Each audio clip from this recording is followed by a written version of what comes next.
కోటి ఉమెన్స్ కాలేజీకి 100 ఏళ్ల చరిత్ర ఉందని సీఎం రేవంత్ రెడ్డి అన్నారు. కాలేజీని యూనివర్సిటీగా మార్చి చాకలి ఐలమ్మ పేరు పెట్టామని ఆయన తెలిపారు. ఇప్పటికే యూనివర్సిటీ అభివృద్ధి కోసం 500 కోట్ల కేటాయించామన్నారు. విద్యార్థులు మంచిగా చదువుకొని అంతర్జాతీయ యూనివర్సిటీలతో పోటీ పడాలని సీఎం సూచించారు. అంతేకాకుండా దేశం అభివృద్ధి చెందాలంటే మహిళల భాగస్వామ్యం అవసరమని, వారికి అవకాశాలు ఇస్తే ఏ రంగంలోనైనా రాణిస్తారన్నారు.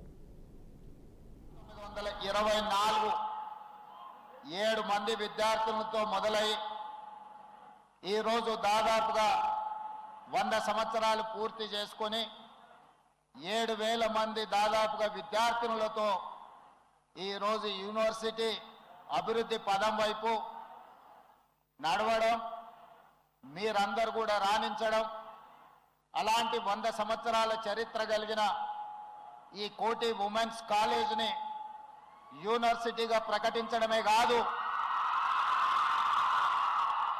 పోరాటానికి, పౌరుషానికి,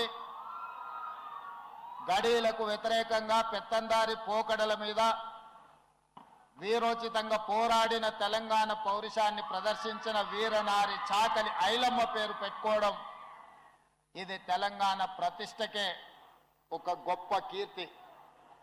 ఆనాడు ఘడీలకు, దొరలకు, నిజాంలకు వ్యతిరేకంగా పోరాట స్ఫూర్తిని ప్రదర్శించిన ఒక వీర మహిళ పేరు మీద ఈరోజు యూనివర్సిటీని ప్రారంభించుకోవడం, ఆ యూనివర్సిటీకి చాకలి ఐలమ్మ గారి పేరు పెట్టడమే కాదు, ఈ 100 సంవత్సరాల చరిత్ర కలిగిన యూనివర్సిటీకి 500 కోట్ల రూపాయలు ఈరోజు అభివృద్ధి పనుల కోసం నిధులను మంజూరు చేయడం